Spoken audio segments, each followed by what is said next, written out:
د بنوریټون فتوا پنځپیرانو پسې مونځ نه کېږي، مستقل امام جوړول مکروه تحریمي دي. دا یوازې د بنوریټون فتوا نه ده، دا د دارالعلوم دیوبند فتوا ده، دا د دارالعلوم کراچۍ فتوا ده، دا د مفتي ضروري خان صاحب د مدرسې فتوا ده، دا د پاکستان د شنو مدرسو غټه فتوا ده.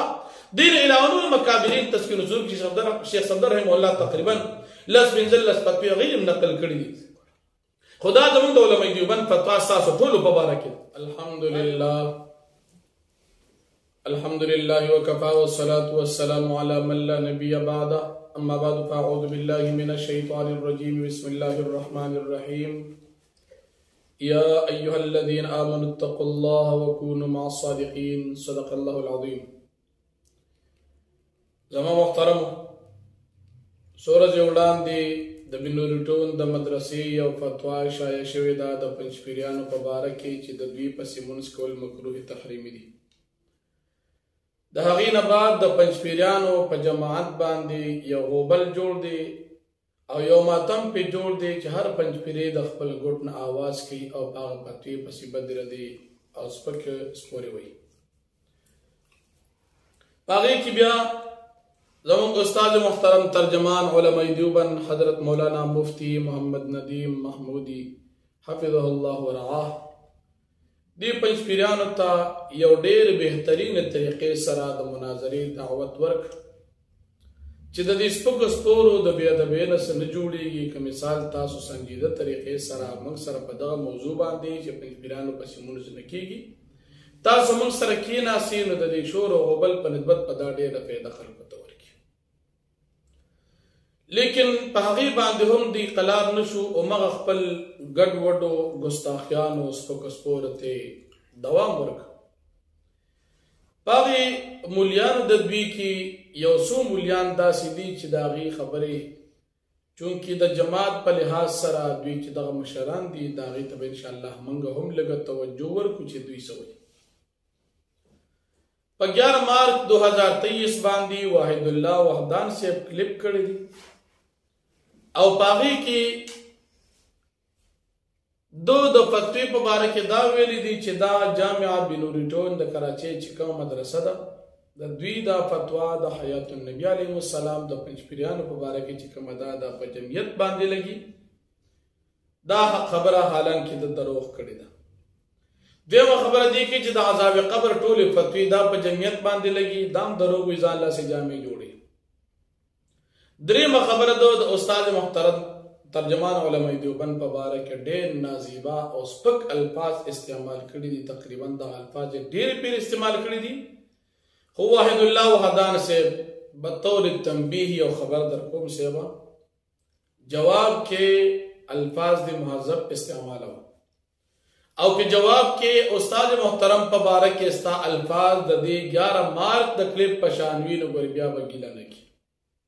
اگر چې ستاسو په خمبیر کې اکابرو د علماو بې ادبۍ او ګستاخۍ پرتې دي لکه څنګه چې ستاسو قائد شیخ طیب د فتوی په باره کې د اودسماتې خبره کړې ده نو دا ستاسو د جماعت خمبیر مسله ده. خو به هر حال تا ته وایم مهرباني کوه چې کلم کلیپ کې استاد محترم په باره کې یا د کوم دیوبندي علماو په باره کې نو لږ د اخلاقو مظاهره کوه. بیا دا خبره کړې ده چې دغه فتوی ته څه قسم اعتبار نشته نه چې اعتبار نشته تاسو باندې بیا غوبل داسې جوړ دي. بیا وایي د دې په فتوا باندې څوک عمل نه کوي نو چې عمل نه کوي بیا در باندې غم او ویر ولې راغلی دی. بیا د خو استادو په ځای کې خو داسې حال دی لکه د شیعګانو په کور کې چې ماتم وي. د الله بندګانو دا څنګه دونه زور درکړی. بیا د پنځپیرانو عوامو ته دی واحد الله وحدان په 15 مارچ یعنی پرونی تاریخ باندې یو کلیپ کړی دی. نو په پرونی کلیپ کې دا ویلي چې عوام مسلمانانو ته وایم چې ستاسو خیال کې به دا راشي چې دا د اهل حق مدرسې دي. وایي دا د اهل حق مدرسې نه دي. صاحبه لږ ګونتې خپل ګریوان کې وګوره. ستاسو مولیان خو بلا مولیان د دې مدرسو نه فارغ دي نو دا د اهل باطل نه مدرسو نه ستاسو مولیان ته سند ملاوي. ستاسو دا مولیان خو مولایي ختمه شو چې سند ختم شو. ځکه تا ته معلومه ده چې ستاسو ډېر مولیان د داسې مدرسو نه فارغ دي. بیا دی وایي چې دا جمعیت والا اشاعت والا دا په خپل منځ کې فریقین دي. د الله بنده لږ ګونتې ګزاره کوه. عبدالله ودان صاحب تا ماشاءالله خسته پټکی په سر کړی دی او کم از کم په مدرسه کې عالم یا مسجد کې امام خدمت کې خلک وایي چې دا ډېر لوی سړی خبرې کوي خو ستا خبرې خو بیخي داسې کمزورې غوندې خبرې دي دی وایي د جمعیت او د پنجپیران د الله بنده جمعیت علماء اسلام دا یو سیاسي جماعت دی الحمدلله د ملک د موجوده په نظام کې خپل خدمات ادا کوي د هغې خپل میدان دی د دیوبند جماعت د علماء دیوبند د عقایدو د دې د مدارسو د دینی خدماتو خپل میدان دی علماء دیوبند په هر میدان کې خپل یو جماعت لري سیوا برای مهرباني هغه سیس ته خپل فریق مخالف جوړو چې تاسو خو بیا خپل موجود کړئ په سیاسي میدان کې زمونږ د جمعیت علماء اسلام یو جماعت موجود دی نو ستاسو په سیاسي میدان کې ورسره جماعت شته نو ته څنګه مقابله کوې د جمعیت سره البته دا درته ویم چې کلم زمونږ په پاکستان کې د چا حکومت نو تاسو د هغې چمچګیري کوئ که هغه د نیشنل وي که هغه د پیپل وي که هغه د نون وي نون لیگ وي او که هغه د پی ټي آی موجوده چې تاسو ټول باقاعده کمپین چلولی دی نو ته خو بیا ووایې چې زمونږ د تحریک انصاف والا د جمعیت علماء اسلام دا دواړه مخالفین جماعت نو خلک به در سره ومني او که ته وایې چې اشاعت والا جمعیت والا مخالفین دي نو خلک به در پس دا خپل هم یقینا چې خاندي بیا د خبره کړې ده چې تاسو د دیوبند نه وتلي په مسله د سماع موتا کې سماع موتا په مسله کې مفتی سے محترم تاسو سره ډېره بهترینه مناظره کړې وه چې د سماع موتا په مسله کې اهل سنت والجماعت د دور د صحابه کرامو اختلافي دا مسله را روانه ده اهل سنت په کې دوه جماعت لري بعض د سما قائل دی او بعض د نبی د سما قائل دی خو د دواړو جانب د مقابل جانب تعظیم احترام لري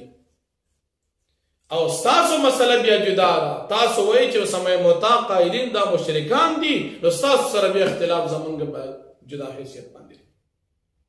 دی بیا مفتی محمود رحمه الله یو مسله کې یو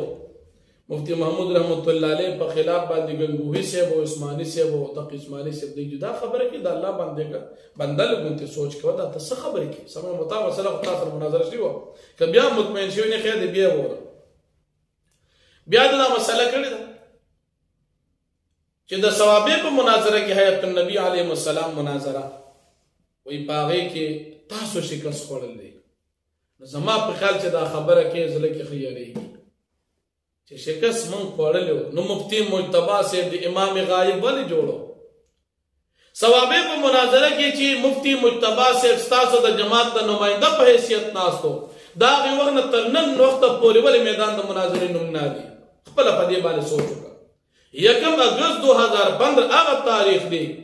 چې علماء دیوبند دی بچو هغه تاریخ دی دنیا ته بیا مخته کړو کوم چې قاری محمد طیب صاحب رحمه الله محتمم د علوم دیوبند هغه د نن تقریبا شپږ او یا کال وړاندې مخته کړو او دی وی صحابه مناظره کې ته نبی د الله بنده لک سوچ کا وخت یاد کړ بل خبره دی وی چې تاسو حیات الدنیوی قایل حیات برزخی دا خبر جدا دی مفتی سے محترم تاسو سره اصولی خبره کړی دا تاسو جماعت ته کړی دا او دا خبر یقینا وحید الله وحدان سیتا تویم چې ته د خپل جماعت د نماینده په حیثیت کېنې نو د جماعت ته تصدیق نامه رااله چې هغې ته تسلیموي چې دا زمونږ مشر دی مناظره هم زمونږ ګټه ده او شکست هم زمونږ شکست دی ګټه زمونږ او شکست هم زمونږ ده چې تسلیموي خفه کېږه مه وروره الله پاک هدایت در نصیب کړي خفه کېږه مه تا تم یاد شي او ما تم یاد شي چې کله زمونږ او ستاسو مناظره وشوه په مسله د سماع موتا باندې مسله د اعادې روح باندې نو په هغه ځای کې ستا جماعت تحقیقاتي کمیټي دغه ته چې کوم نماینده خپل مشر استاد یادي مفتی سراج الدین صاحب د دې په نگرانۍ کې مفتی شریف حسین توصیف احمد او دغه مفتی ستاسو چې کوم دی سراج الدین صاحب دی ناستي او باقاعده ستانه برائت کړی دی نو مفتی سے محترم تا دا وایي چې سیوا اول خو د تحقیقاتي کمیټې مشر توصیف دی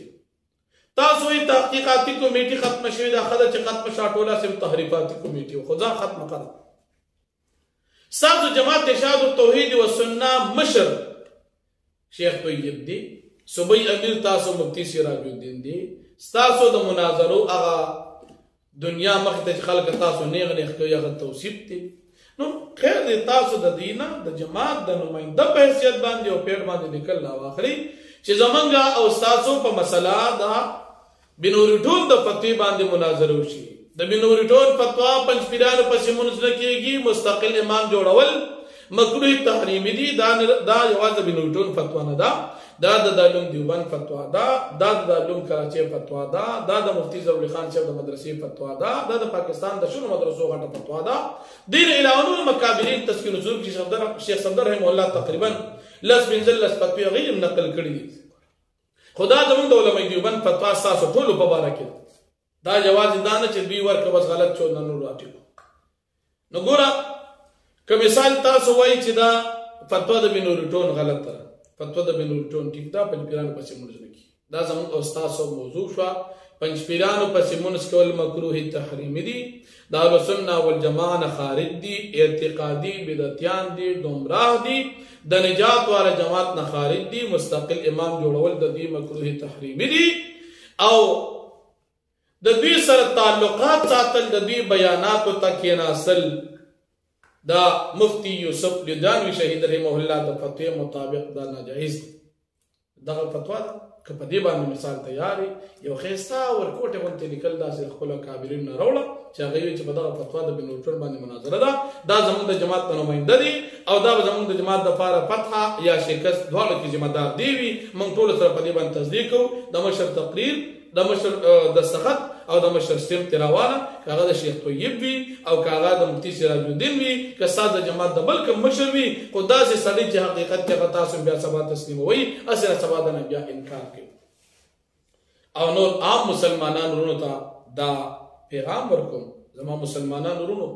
دا سره دا معلوم وي چې پنځ پیران جماعت سره الحمدلله زمونږ وخت په وخت باندې مناظرې شوي هم دي. او بل دا چې پنځ پیران او جماعت سره زمونږ عقیدوي اختلاف دي، عقیده د عذاب قبر، عقیده د حیات النبی، عقیده د استشفاء، عقیده سماع موتا، عقیده د سماع النبی، عقیده توسل بذوات الفاضله، عقیده د حیات الشهداء، عقیده د